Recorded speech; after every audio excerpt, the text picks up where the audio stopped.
Bismillahirrahmanirrahim. Assalamualaikum warahmatullahi wabarakatuh. Alhamdulillahirabbil alamin dan wassalatu wassalamu ala asyrofil anbiya'i wal mursalin wa ala alihi wa ashabihi ajmain amma ba'du. Ya, sahabat keluarga muslim dimanapun Anda berada, Iya. apa kabar Anda di hari ini? Semoga Anda semuanya masih tetap dalam keadaan sehat walafiat. Amin Amin ya amin rabbal alamin. dan tentunya kita berdoa kepada Ya. Allah Subhanahu wa taala agar apa yang kita perjuangkan selama Ramadan ini ya Ya, diterima oleh Allah Subhanahu wa taala. amin. Dan tentunya kita masih tetap semangat ya, Iya. walaupun sudah memasuki akhir-akhir Ramadan. Ya, justru kan akhir Ah. Ramadan harus lebih semangat lagi. Oh gitu ya. Heeh. Oh ya, memang karena kan kalau di akhir Ramadan itu terutama di 10 akhir Ramadan Mm-mm. ibadah kita harus kita tingkatkan. Betul ya, apa sekali tuh? ya sampai apa ya istilahnya Rasulullah dalam sebuah hadis saya pernah mendengar sampai mengencangkan apa ya ikatan sarungnya gitu ya. Mhm. Ya saking serius gitu. Betul. Ya, jadi kita harus juga serius di ibadah dan Mm-mm. jangan lupa untuk menuntut ilmunya ya. Iya, Masya Allah. Nah, di kesempatan kali ini kembali kita dalam program lagi on air Iya. Batur. Mm-mm. Tentunya kita masih melanjutkan tema kita yang Kemarin ya. kemarin ya. Mm-mm. Berkaitan dengan ya kesalahan di bulan Di bulan Syawal ya. Mm-mm. ini untuk mempersiapkan diri kita di bulan Syawal agar kita tidak melakukan kesalahan-kesalahan tersebut. Betul sekali. Ini sangat patut kita perhatikan ya. Dan seperti biasa telah hadir di studio bersama kita Ada Ustadz siapa? Khairul Anhar, Masya Allah. Assalamualaikum Pak Ustadz. Waalaikumsalam warahmatullahi wabarakatuh. Masya Allah, sehat nih Ustadz ya. Alhamdulillah. Masya Masya Allah. Allah. Oke, kemarin kita sudah membahas beberapa poin ya. Betul. Yang pertama salah satunya adalah kesalahan ketika takbiran ya. Pokoknya segala sesuatu di malam-malam takbiran itu sudah kita bahas ya, Betul Alhamdulillah. sekali. Dan kemarin juga sudah sempat kita bahas terkait tentang kesalahan ketika sholat id. Pergi ya, Pergi sholat id. terutama untuk Wanita. wanita. Betul. Kita akan lanjutkan kembali di kesempatan kali ini Pak Ustadz. Kemudian kira-kira apa lagi nih yang sering terjadi kesalahan ketika melakukan sholat id nih Ustadz? Baik. Bismillah walhamdulillah wassalatu wassalamu ala rasulillah wa ala alihi wa sahbihi wa mawalah wa ba'd. Tentu kita sudah mengulas mengenai perilaku sebagian kaum muslimin ketika hendak berangkat memulai paginya di pagi hari itu, hendak berangkat ke tempat sholat idnya ya. Kemarin sudah kita sebutkan bahwa di antara kesalahan yang terbesar terjadi di tengah-tengah kaum muslimin adalah kesalahan para wanita yang bersolek, Iya. mau ke masjid bersolek Biar cantik. atau Dandan ya. mau sholat id kalau tak tinggi sandalnya tak pergi dia, ya kan, atau tak motif bajunya yang enggak Glamor gitu ya. glamor seperti Atau itu. alisnya tebel gitu ya. Ini memang tidak semua kaum muslimat yang melakukan, tapi ada sebagian yang melakukan hal itu. Kalau saya mengatakan ini bukan hanya kesalahan yang terjadi pada kaum muslimat, tapi adalah kelalaian orang yang bertanggung jawab terhadap mereka, walinya, ayahnya, abangnya, pamannya. Di mana fungsi cermin mereka saat itu? Nah, ini adalah satu kekeliruan yang banyak menyebar di masyarakat, tapi dianggap biasa, ya. Wanita-wanita pergi ke masjid atau pergi ke musalla untuk sholat id itu memakai wewangian, bahkan ada sebahagian lagi yang sengaja menyanggul rambutnya seperti punuk unta. Mereka tidak tahu bahwa Nabi Shallallahu Alaihi Wasallam pernah bercerita tentang ahli neraka yang beliau lihat saat dalam perjalanan Mi'raj, bahwa Nabi Shallallahu Alaihi Wasallam mengatakan, sinfani min ahlin nari lam arahuma. Ada dua kelompok manusia dari penghuni neraka yang belum pernah aku lihat, kata Nabi sallallahu alaihi wasallam. Salah satunya adalah wanita. Nisaun kasiyatun ariyatun ma'ilatun mumilat ru'usuhunna ka'asnimatil bukht. La yadkhulnal jannata wa la yajidna rihaha. Kata Nabi sallallahu alaihi wasallam. Nah, salah satu di antara dua golongan yang menjadi ahli neraka ini, kata Nabi sallallahu alaihi wasallam, adalah wanita-wanita yang berpakaian tapi telanjang. Ya. Ma'ilatun mumilat, jalannya condong dan berlenggak-lenggok. Dah, ru'usuhunna ka'asnimatil bukhti, kepala mereka itu bagaikan punuk unta. Ya, dengan hiasan rambut-rambut mereka. Na'udzubillahi min dzalik. Kata Nabi sallallahu alaihi wasallam tentang keadaan ini, la yadkhulnal jannata wa la yajidna rihaha. mereka wanita-wanita yang seperti ini tidak masuk surga dan tidak mendapatkan bau surga. Baunya saja Naudzubillah. tidak dapat. Na'udzubillahi min dzalik. Jadi ini kewajiban kita para suami, para lelaki, para ayah, para paman untuk mengingatkan wanita-wanita yang ada di rumah kita, istri kita, anak kita, kemanakan kita, agar mereka takut kepada Allah Subhanahu wa Ta'ala. Nah, ini banyak terjadi Ya. ketika mau sholat Idul Fitri ataupun sholat Idul Adha. Ya. Memakai sandal yang lebih tinggi supaya kelihatan lebih semampai. Jadi tujuannya bukan lagi untuk tadallul, untuk menghinakan diri atau menundukkan diri kepada Allah Subhanahu wa Ta'ala, tapi lebih kepada menunjukkan kemewahan diri, dan itu dicela di dalam Islam. Boleh mengambil perhiasan, tapi perhiasan sebaik-baik perhiasan wanita itu adalah yang paling menutupi tubuhnya, Iya. yang paling menjauhkan dia daripada fitnah. Seperti itu. Ya. Kemudian nih Ustaz, ada sih beberapa saya temukan, terutama mungkin di kampung saya. Gitu ya. Iya, Punya ini kampung berangkat ke juga? masjid, Mas Slamet punya kampung juga? punya lah Pak Ustadz ya. 5 tahun ini kayaknya nggak pulang kampung. Oke. Iya, apa namanya, mukenahnya itu dia masih dilipat dari rumah Ustadz. Jadi berangkat ke masjid itu ya biasa aja gitu. Nanti Nah, baru sampai masjid baru dipakai. Nah, itu yang kita maksudkan itu tadi, masuklah ke dalam bab ini, Ya. berkaitan dengan mukenah juga. Sekarang di antara mukhalafat atau kekeliruan yang banyak dilakukan masyarakat adalah adanya mukenah yang membawa motif-motif yang bercorak makhluk hidup. Wow. Nabi SAW suatu ketika masuk ke dalam rumahnya, mendapati sebuah kain tirai yang bercorak makhluk hidup. Ada kuda terbang apa gitu digantungkan oleh ibu kita Aisyah radhiyallahu taala anha. Mengetahui hal itu, Nabi SAW wajahnya langsung berubah. Artinya tak senang. Iya.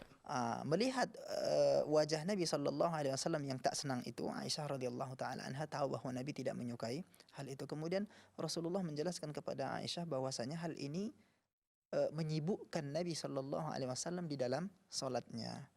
Oleh sebab itu Aisyah radhiyallahu anha kemudian menanggalkan kain itu dan menjadikannya sarung bantal. Dijadikannya sarung bantal. Seperti itu. Jadi pakaian-pakaian yang bercorak, apalagi coraknya sangat mencolok, Iya. itu sebaiknya jangan dipakai untuk sholat, karena itu mengganggu kekhusyuan orang lain di dalam sholat. Kita tahu bahwa negeri kita ini salah satu ciri khasnya adalah pakaian batik Iya. dan penuh dengan corak. Tapi kalau kita perhatikan sebenarnya ada corak yang apa namanya ya, corak yang Berbentuk makhluk hidup. berbentuk makhluk hidup, corak bercorak gambar burung, Iya. gambar bahkan sebahagiannya bercorak gambar berhala. Oh. Ada wajah-wajah berhala-berhala yang Iya. kita tahu sebagian daerah itu menjadi unsur kebanggaannya. Na'udzubillah min dzalik. Itu dihindari yang seperti itu. Ya, dihindari yang seperti itu. Dan ada sebahagian corak itu yang tetap dia. Maksudnya adalah pola-pola yang tetap nggak terlalu banyak menyibukkan kita. Iya. Ada batik dari mana itu ya yang coraknya ya begitu saja. Simple gitu. Simple. Coraknya nggak membuat kita sibuk. Tapi ada sebagian batik yang coraknya itu seolah-olah batik itu sedang bercerita. Gambar yang ada di dalam pakaian itu sedang bercerita. Iya. Kayak ada harta Iya. karunnya gitu. Iya, ada yang gambar manusianya juga, Iya. nanti ada gambar semacam bangunan-bangunan juga di situ. Kita tahu bahwa hal itu kan mengungkapkan ide juga. Kadang-kadang lukisan itu mengungkapkan rasa Ya. daripada pelukisnya sendiri. ada sebuah Dia kisah bisa gitu ya. bercerita, iya. Nah, yang seperti ini sebaiknya dihindari dalam, bukan sebaiknya, seharusnya dihindari dalam sholat. Nah, sebagian lagi kaum muslimin juga menggunakan waktu sholat Id, ya, pergi ke sholat Id itu tidak memperhatikan hal menutup aurat dengan sempurna. Iya. Padahal Allah Subhanahu wa taala telah mengatakan ya bani Adam khudhu zinatakum 'inda kulli masjidin. Ya, jadi kita diperintahkan untuk berhias setiap kali kita hendak melaksanakan salat. Dan bagaimana kita seharusnya salat, Nabi SAW sudah menjelaskan, ya. Nah, bukan kebanyakan sih juga ya. Sebahagian orang, apalagi anak muda, Iya. Saya perhatikan yang suka pakai baju istilahnya jangkis ya, Mm-mm. kaos. Iya, Kalau pada jangkis di kampung saya itu jangkung kisut nih, Ustaz. iya. Jangkung tipis. Jadi dia mengenakan kaos Ah, ah. atau baju yang lengannya cuma segini, Iya. kemudian ujung pakaiannya ini cuma di atas pinggang sedikit. Oh, Iya. Kemudian dia suka menggunakan celana jeans dan tidak pakai ikat pinggang di mengikat di pusarnya ini.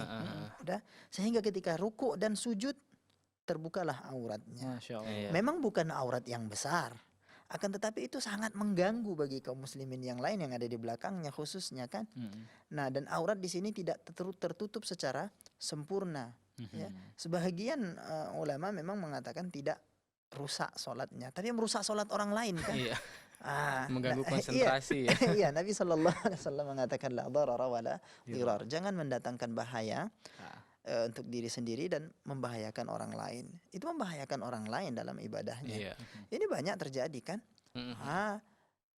Bukan hanya saat sholat Id, tapi sholat-sholat yang lain juga. Tapi fenomenanya ini ketika sholat Id akan lebih banyak karena lebih banyak manusia yang hadir saat itu. Jadi ini perlu diperhatikan wahai kaum ibu, kita sampaikan. Kadang-kadang kan ibu-ibu yang suka belikan pakaian untuk anak-anaknya kan. Iya. Belikanlah pakaian yang memang betul-betul menutupi aurat. Dan selain itu tadi juga hindari corak-corak yang membawa lambang-lambang kesyirikan. Iya. Dan ini banyak terjadi. Sebahagian ada yang membawa lambang salib, Betul. iya kan? Di dalam pakaiannya tanpa terasa. Bahkan membawa tulisan-tulisan yang merepresentasikan kesyirikan.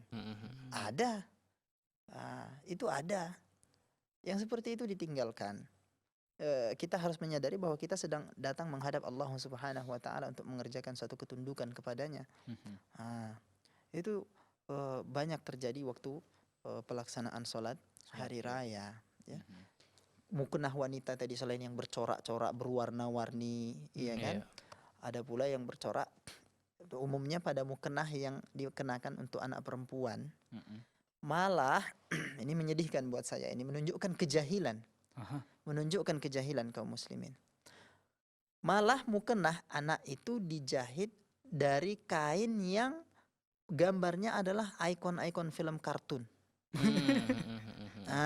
Ada ikon film-film yang ada yang wanita yang terbuka dadanya sedikit, kemudian itu atau ikon apa namanya Putri Duyung. Sebagian tubuhnya adalah manusia, sebagian lagi ikan. Itu menjadi corak yang digunakan untuk muknah anak-anak perempuan kita itu. Ini menandakan lemahnya iman kaum muslimin dan kejahilan mereka terhadap agama mereka sendiri. Ya. Jadi mungkin nasihat kita kepada kaum muslimin adalah kenali agama ini dengan baik, jangan mengikutkan hawa nafsu. Ya, harus dikenalin itu. Masya Allah. Dan Ustaz, terkait mukena Ustaz, apakah ada warna-warna yang terlarang ataukah mesti harus menggunakan warna putih saja Ustaz? Sebenarnya di dalam syariat kita tidak ada apa namanya pengkhususan warna ya. Artinya muknah itu, jilbab itu harus warnanya ini. Tapi yang paling menyelamatkan pandangan laki-laki untuk melihat wanita itu ya pakaian yang hitam. Iya kan? Yang hitam, yang menutup seluruh tubuhnya, yang tidak yang tidak menunjukkan keindahan tubuh wanita. Itu adalah kain yang berwarna hitam. Kalaupun warna putih silahkan warna putih, tapi yang tebal lah gunakan. Jangan putih yang agak transparan. Tembus pandang. Tembus pandang. Nanti nampak bajunya yang di dalam. Ada kain putih, ada kok yang tebal gitu. Bahkan mengenai hal pakaian yang putih ini, Nabi Shallallahu Alaihi Wasallam memberi keutamaan pada pakaian yang putih. Nabi Shallallahu Alaihi Wasallam mengatakan, ilbasu min thiyabikumul bayad. Gunakanlah dari pakaian-pakaian kalian itu dari yang putih. Wa kafinu fiha mautakum. Dan kafanilah jenazah-jenazah kalian itu dengan kain yang putih. Nah, ini dianjurkan oleh Nabi Sallallahu Alaihi Wasallam agar kita mengenakan pakaian yang putih. Dan sebaiknya kita saat sholat Id itu mengenakan pakaian yang baik, yang khusus ya. Yang kalau bisa yang baru alhamdulillah. Tapi kita milikilah pakaian yang khusus. Nabi itu mempunyai pakaian yang khusus untuk sholat Jumat dan untuk sholat Idul Fitri. Masya Allah. Seperti itu. Masya Allah. Kita tahan dulu Ustaz, nampaknya waktu kita harus jeda terlebih dahulu. Nah, pemirsa yang dirahmati Iya. Allah Subhanahu wa Ta'ala, untuk itu jangan kemana-mana, karena setelah jeda berikut ini kami akan segera kembali lagi.